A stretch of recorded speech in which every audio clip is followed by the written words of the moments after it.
Bismillahirrahmanirrahim. Alhamdulillahi Rabbil alamin. Wassalatu wassalamu ala ashrafil mursalin wa ala alihi wa ashabihi ajma'in. Allahumma alimna ma yanfa'una wanfa'na bima 'allamtana wa zidna ilman. Allahumma arina al-haqqa haqqan warzuqna ittiba'ah wa arina al-batila batilan warzuqna ijtinabah.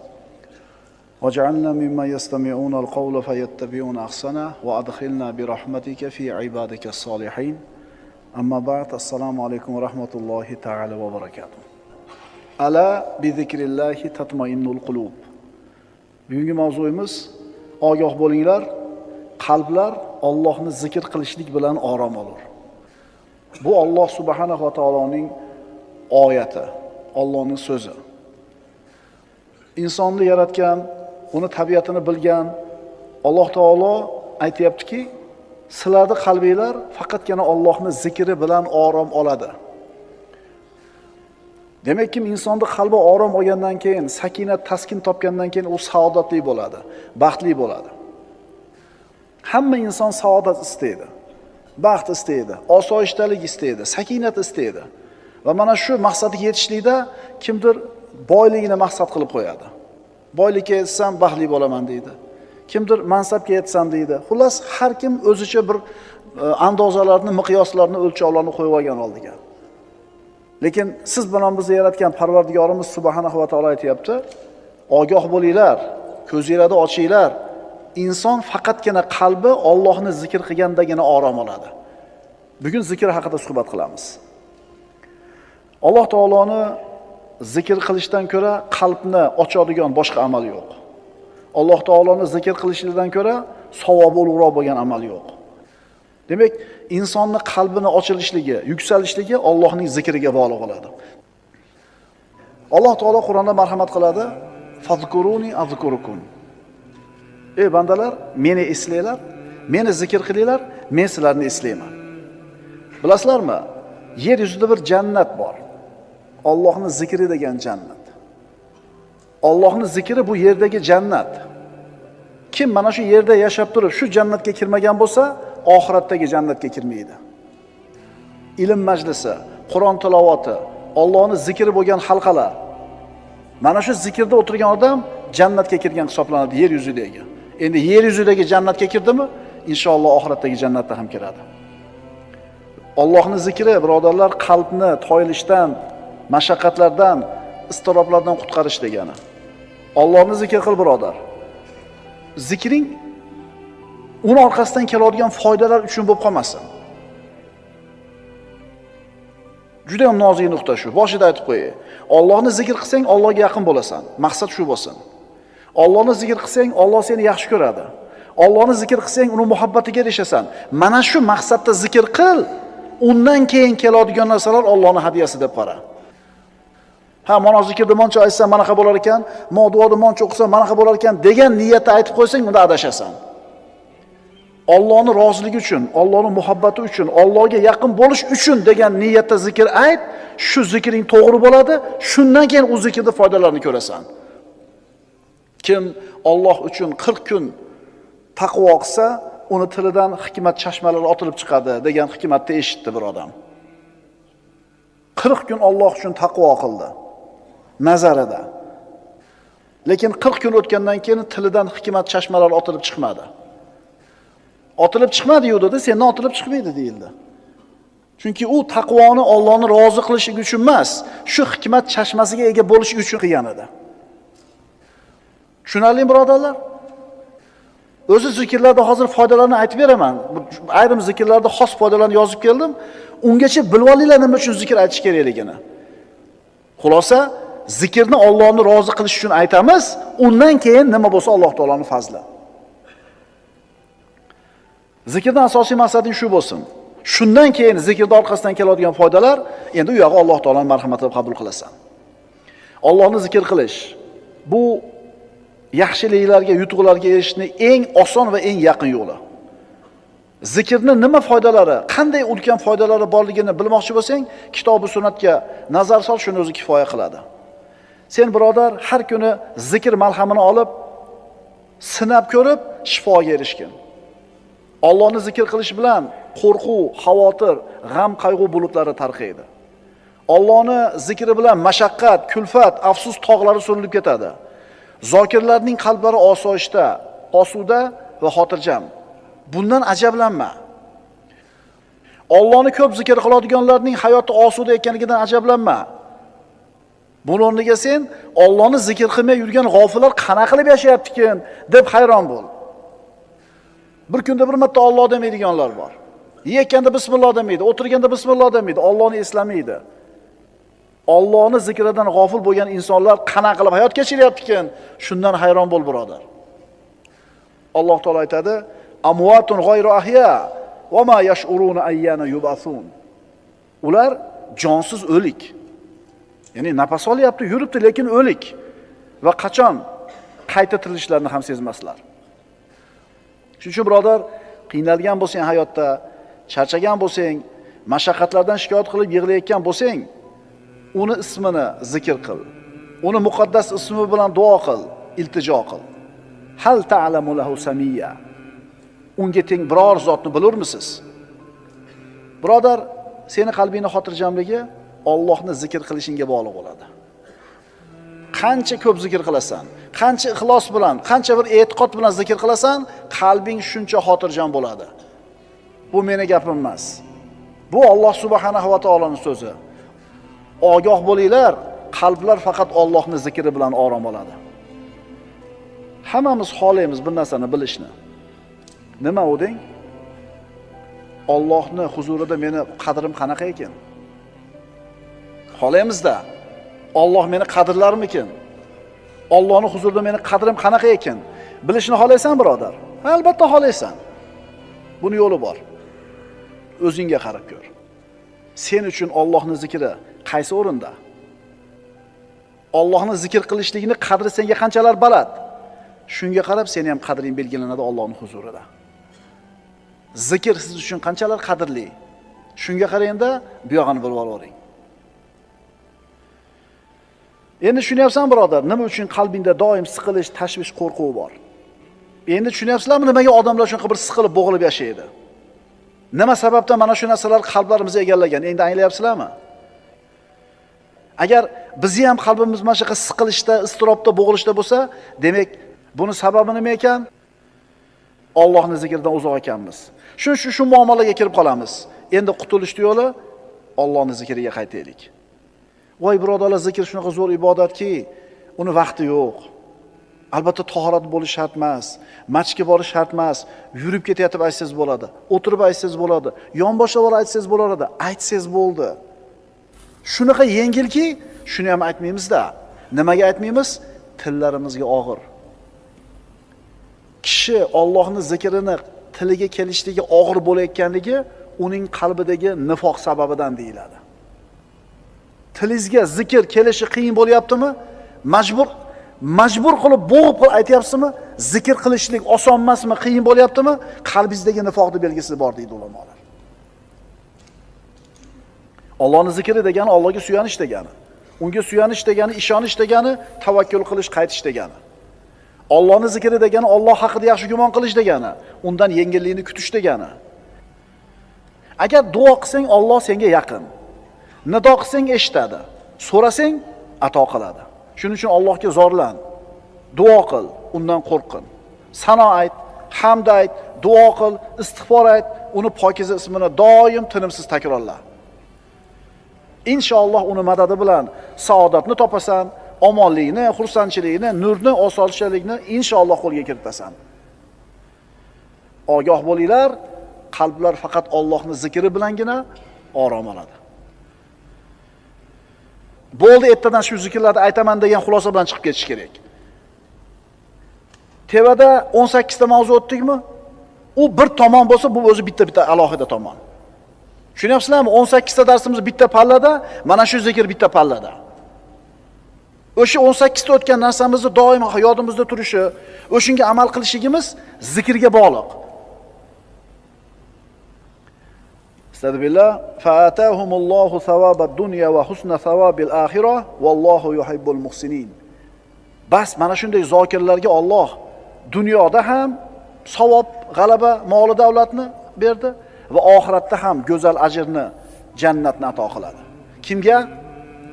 Zokirlarga. Allohni ko'p zikr qiluvchi bandalarga. Payg'ambarimiz sollallohu alayhi vasallamdan mana Abu Dardo roziyallohu anhudan rivoyat qilingan hadisga qaraymiz. Rasululloh aytadilar, sizlarga amallaringlarni eng yaxshisini o'rgataymi? Podshohlaringiz huzuridagi eng pokizasini o'rgataymi? Darajalarni ko'taruvchi oltin, kumushni sarflashingizdan ko'ra yaxshiroq dushmanga ro'baro bo'lib, sizlar uni bo'yniga qilich urishinglar va ular ham sizlarni bo'yningizga qilich urishidan ko'ra yaxshiroq bo'lgan amalni xabarini beraymi? Ha deyish sahobalar. Zikrulloh dedilar Rasululloh. Allohning zikri, Allohning zikri. Alloh taolo Qur'onda aytadi: "Va la zikrullohi akbar." Allohni zikr qilishlik eng ulug' amal. Allohni zikr qilish eng ulug' amal. O'lik inson, o'lik uy. O'lik inson nafas olib turib harakatlanayotgan bo'lsa ham o'lik. Qalbingda qo'rquv, xavotir, vahima, siqilish bormi?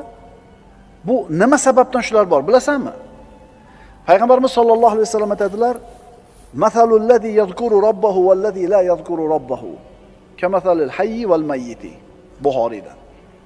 Robbisini zikr qiladigan odam bilan Robbisini zikr qilmaydigan odamning misoli tirik bilan o'lik odamning misoliga o'xshaydi. Nafas olib yurgan bo'lsa-yu Allohni zikr qilmaydigan bo'lsa, bu odam o'lik deyapti payg'ambarimiz. Endi bu o'lik qalbda qadam xursandchilik bo'lsin. Bunaqa o'lik qalbda qadam bir osoyishtalik, sakinat bo'lsin. Bunaqa o'lik qalbda saodat qayerdan bo'lsin? O'li bo'lgan-u bu qalb. O'lik uy. Uy ham o'lik bo'ladi. Garchi ichida odamlar yashayotgan bo'lsa ham.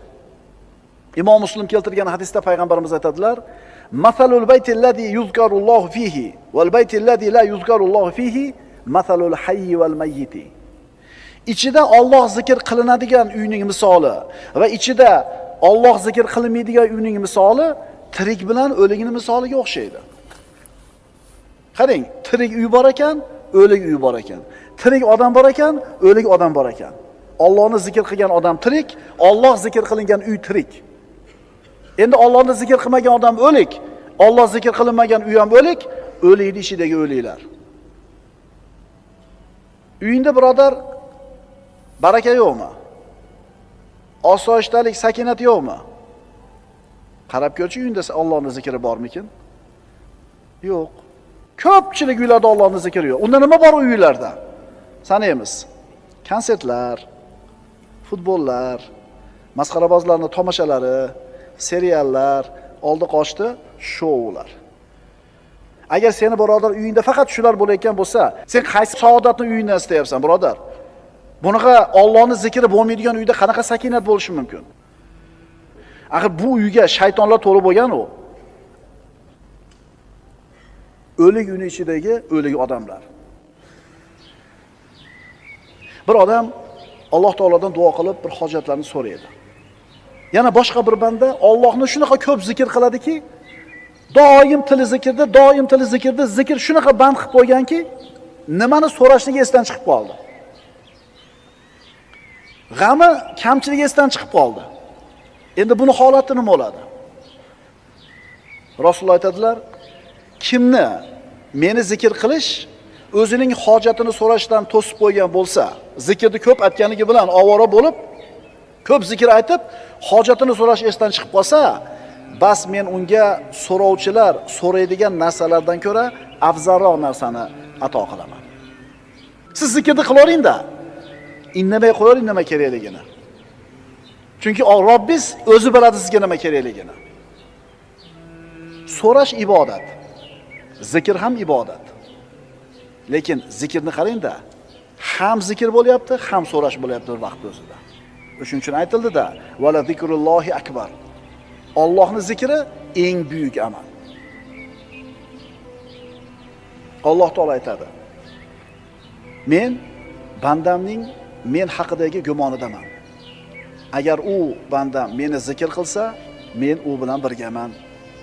Agar u meni o'zining nafsida zikr qilsa, men ham uni o'z nafsimda zikr qilaman." Alloh sizni zikr qilishi nima, bilasizmi siz? aqlingiz bavar qiladigan narsa emas. Siz aqlingiz yetmaydi. O'ylang, bir mahallangizda bir odam bor edi yoki billa katta bo'lgan o'rtog'ingiz bor edi. Billa yasharingiz, bir kun kelib prezident bo'ldi. Mamlakatingizning prezidenti bo'ldi. Keyin rosa mansabda cho'qqisida turgan paytda bir intervyusida sizni esladi. Men maktabda o'qigan paytimda falonchi o'rtog'im bo'lardi. Shu mana fandan menga yordam berar desa, bilasizmi qanday baxtli his qilasiz o'zingizni? Chunki sizni kim zikr qildi? Kim esladi sizni? Prezident. Endi Alloh sizni zikr qilsa, bilasizmi nima bu siz uchun?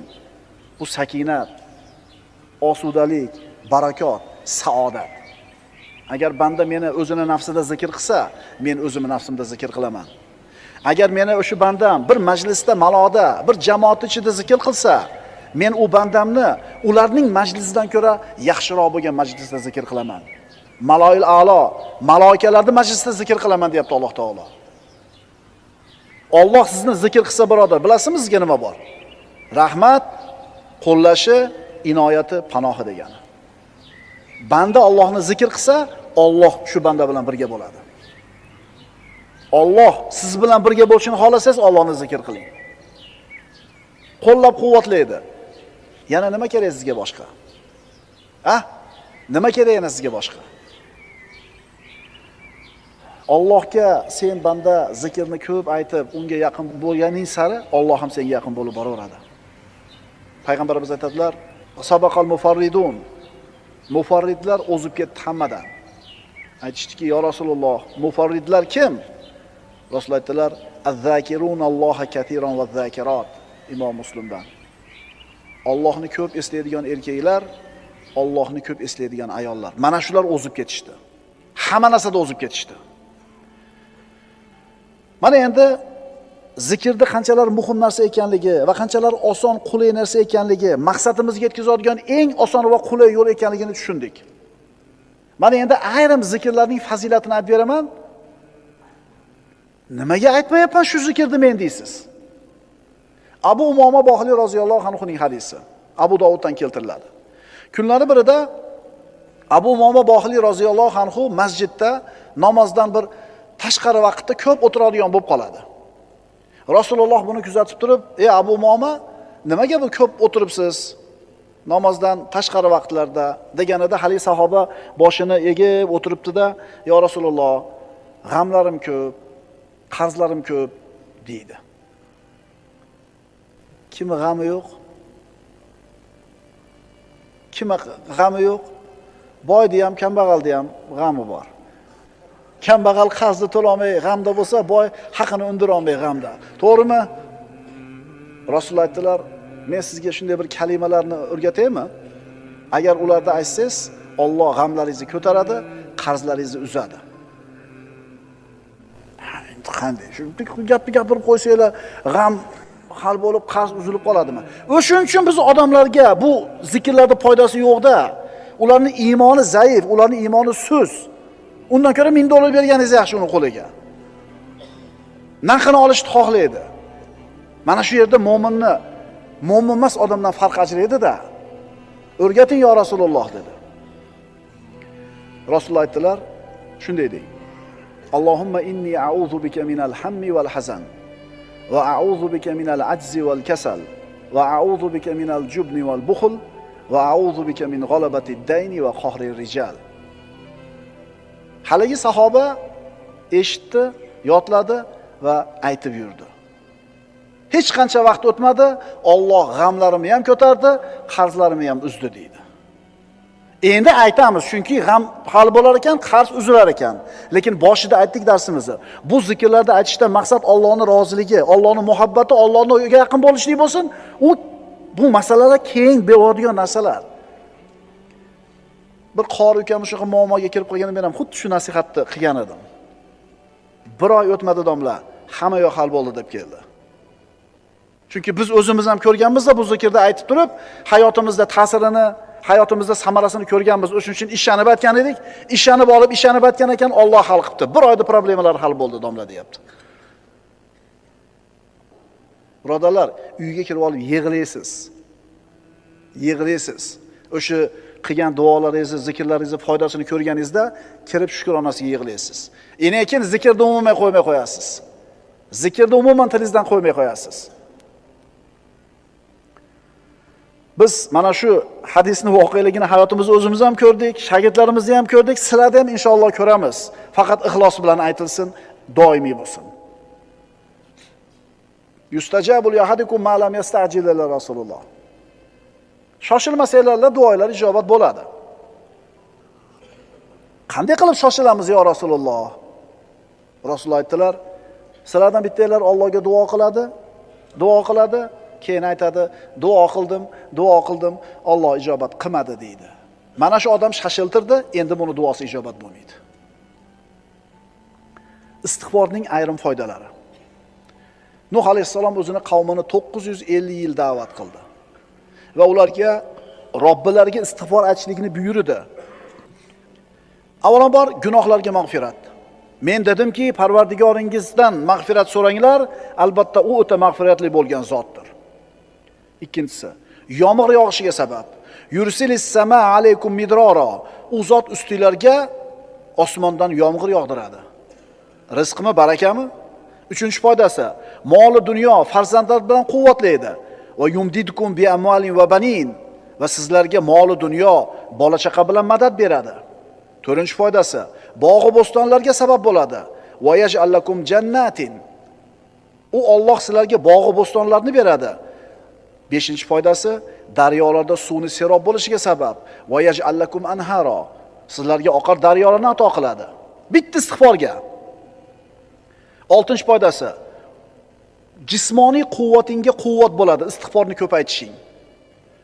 Va yazidukum quvvatan ila quvvatikum. Va kuch-quvvatlaringizga yana kuch-quvvat beradi. 7-foydasi, istig'for chiroyli rizqni kelishiga sabab bo'ladi.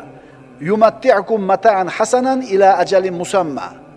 U Alloh sizlarni ma'lum muddatgacha chiroyli rizq bilan bahramand qilur. 8-foydasi, har bir fazl egasining fazliga erishishiga sabab bo'ladi. Va yu'tikulladhi fadlin fadlahu. Va har bir yaxshilik sohibiga yaxshilik mukofotini berur. 9-si, balolarni daf bo'lishiga sabab bo'ladi istig'for. Va ma kana Allohu mu'azzibahum va hum yastaghfirun. Modomiki ular istig'for aytib turar ekan, Alloh ularni hargiz azoblamaydi. Sanab chiqamiz, kelinglar. Istig'forning birinchi foydasi gunohlarga mag'firat. Yomg'ir yog'ilishiga sabab, moli dunyo, bola chaqa, bog' va bo'ston, daryolar, quvvat, chiroyli rizq, har bitta fazl egasi fazlini oladi, balolarni daf bo'lishi. Bitta istig'for uchun yana nima kerak sizga? Yana nima kerak? Nimada yuribsiz o'z ko'chada? Bola, chaqa, tirikchilik, hammasi istig'forning ichida turibdi. Quvvatda yurmayapsiz ko'chada, quvvat ishida ekan. Daryo, yomg'ir, bog'roq nimani evaziga berilyapti? Voy, men nima qilib yuribman istig'for aytmasdan degan xayol keldimi kallanglarga? Astagfirullohal azim va atubu ilayh. Astagfirulloh va atubu ilayh. Astagfirulloh. Qaysinisi tilingizga qulay? Ketkuchi aytib keting shuni mashinada uyingizga. Ishga ketkuchi aytib keling.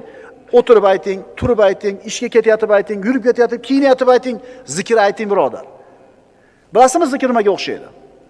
Tuyaydagi gul qurishni boshlaganda suv qo'yasiz, u gul yashnaydi. Ana shu gul siz bilan bizning qalbimiz. Ana shu quyilayotgan suv Allohning zikri. Shuning uchun aytdik, Allohni zikr qilayotgan odamni qalbi xotirjam, osoyishta bo'lganiga hayron bo'lma. Allohni zikr qilmayotganlar qana yashayotganiga hayron bo'l. Salovatning foydalari. Payg'ambarimiz Muhammad Mustafa sallallohu alayhi vasallamga salovat aytishning foydalari. Rizqni keng bo'lishi, hojatlarning ravo bo'lishida Rasulullohga salovat aytishlikning fazilati. Odamlarni ko'pi mana shu haqiqatdan bexabar. Salovat aytsa, hamma muammolar hal bo'lishidan bexabarligi uchun salovatga beparvo. Qaytarib aytaman. Payg'ambarimizga salovat aytishlik hamma muammolarni hal bo'lishligining sababi. Insonlarda aqli yetmaydigan, insonlarda qo'lidan kelmaydigan masalalarni hal bo'lishi ham salovatga bog'liq. Ishonasizmi, birodar? Ishoning. Qanday endi men Allohumma solli ala sayyidina Muhammad deb yursam, problema seniki hal bo'lmaydi. Seniki hal bo'lmaydi million marta aytsang ham, chunki iymon yo'q. Ya'ni u problema hal bo'lish uchun aytyapsan. O'shuning uchun ham hal bo'lmaydi seniki. Avvalambor Muhammad Mustafa sallallohu alayhi vasallamga salovat aytishlik Allohning buyrug'i. Astagfirullah. Innalloha va malaikatahu yusalluna alan nabiy. Ya ayyuhallazina amanu sallu alayhi va sallimu taslima. Albatta Alloh ham salovat aytadi payg'ambarga, malaikalar ham aytadi salovat payg'ambarga va ey mu'minlar, sizlar ham payg'ambarga salovat aytinglar. Qarang, Alloh taolo o'zi aytayapti salovatni. Tushunyapsizlarmi qanaqa ulug' ibodat bu? Ubay ibn Ka'bning hadisiga murojaat qilamiz. Ubay ibn Ka'b mushtahid sahobalardan bo'lgan. Eng peshvo ilmdagi sahobalardan bo'lgan. O'zini qiladigan duolari bo'ladi kunda. Ya Rasululloh, shu duolarim ichidan qanchasini sizga salovat qilay dedi. Duo qiladi, qanchasi sizga salovat bo'lsin dedi. Rasululloh aytdilar, qancha ko'p bo'lsa shuncha yaxshi. Yarmini qilaymi, 3dan 1ni qilaymi? Payg'ambarimiz qancha ko'p bo'lsa shuncha o'zingga yaxshi deurdilar. Shunda Ubay ibn Ka'b aytdiki, unday bo'ladigan bo'lsa, hamma duoyimni sizga salovat qilib olaman dedi. Faqat salovat aytaman dedi. Mukofotni qarang. Rasululloh aytdilar, idan tukfa hammaka va yughfardan buka. Unday bo'lsa, bu ishingiz g'amlaringizga kifoya qiladi, gunohlaringiz mag'firat bo'lishiga sabab bo'ladi dedilar. Salovatni qancha ko'p aytsang, muammoing qolmaydi deyapti. Imom Bayhaqiy Shu'abul Iymonda Anas ibn Malikdan keltirilgan hadisda aytadi, kim payg'ambarimiz sollallohu alayhi vasallamga 100 ta salovat aytsa, Alloh taolo mana shu bandani 100 ta hojatini ravo qiladi. 70 tasi oxirat hojatlaridan bo'ladi, 30 tasi dunyo hojatlaridan bo'ladi. Kim payg'ambarimiz sollallohu alayhi vasallamga 100 ta salovat aytsa, Alloh taolo mana shu bandani 100 ta hojatini ravo qiladi. 70 tasi oxirat hojatlaridan bo'ladi, 30 tasi dunyo hojatlaridan bo'ladi. Kunda bitta hojatingiz ravo bo'lsa, o'zi qanaqa xursand bo'lib ketasiz-a? Ertaman chiqib kech-kech yurasiz, bitta problemangizni hal qilib kelsangiz, bugungi kunim yaxshi bo'ldi. Bitta problemamni nima qilib oldim? Robbing 30 ta muammoini hal qilib beradi. Agar salovat aytsang 100 marta. Muhammad alayhisalomga salovat aytishning samaralari. Salovatni ko'paytgan odamga savoblari 10 barobar ko'paytiriladi. Darajasi 10 barobar ko'tariladi. 10 ta gunoh o'chiriladi. Qiyomatda shafoatga ega bo'ladi. Alloh taolo uning g'amlariga o'zi kifoya qiladi. Malaikalar unga salovat aytadi. Allohning amrini bajo keltirgan bo'ladi. Duolarning ijobati bo'lishiga sabab bo'ladi. Mo'min kishi salovatni ko'paytar ekan, baxilligidan omon bo'ladi. Baraka kelishiga sabab bo'ladi. Qiyomat kuni bandani qadami sobit bo'ladi. Allohga yaqin bo'ladi. Dunyo oxiratda maqsadiga erishadi. Rahmat eshiklari ochiladi. Payg'ambarga salovat ko'paytgan kishiga payg'ambarimizga bo'lgan muhabbati isboti topiladi. Faqirlikni yo'q bo'lishiga sabab bo'ladi. Musulmonning qalbi tirilishiga sabab bo'ladi. Rasulullohga manzilat jihatdan yaqinlashadi va yana bundan boshqa 100 dan ortiq fazilatlarga, xayriyatlarga ega bo'ladi. Kim? Rasululloh sallallohu alayhi vasallamga salovat etgan kishi. Ana istig'forning foydasi. Ana salovatning foydasi. Yana aytiladi, kim kalima tavhidni la ilaha illalloh vahdahu la sharika lah lahul mulku va lahul hamdu va huva ala kulli shay'in qodirni bir kunda 100 marta aytsa, 100 ta gunoh o'chiriladi, 100 ta savob yoziladi, 100 ta darajasi ko'tariladi va Alloh uni 100 ta balodan saqlaydi. Yana nima kerak bizga? Ha? Yana nima kerak bizga? Afzalu zikri la ilaha illalloh. Zikrlarning eng afzali la ilaha illalloh. Alloh azza va jalla siz bilan bizga xitob qilib aytayapti. Ala bi zikrillahi tatmainnul qulub. Ogoh bo'linglar, qalblar faqatgina Allohning zikri bilan orom oladi. Alloh azza va jalla doim o'zini zikr qiladigan zokir bandalardan qilishligini so'raymiz. Alloh o'zi tavfiq bersin. Bizdan niyat, bizdan harakat, tavfiq Allohdan bo'ladi. Ogoh bo'linglar, qalblar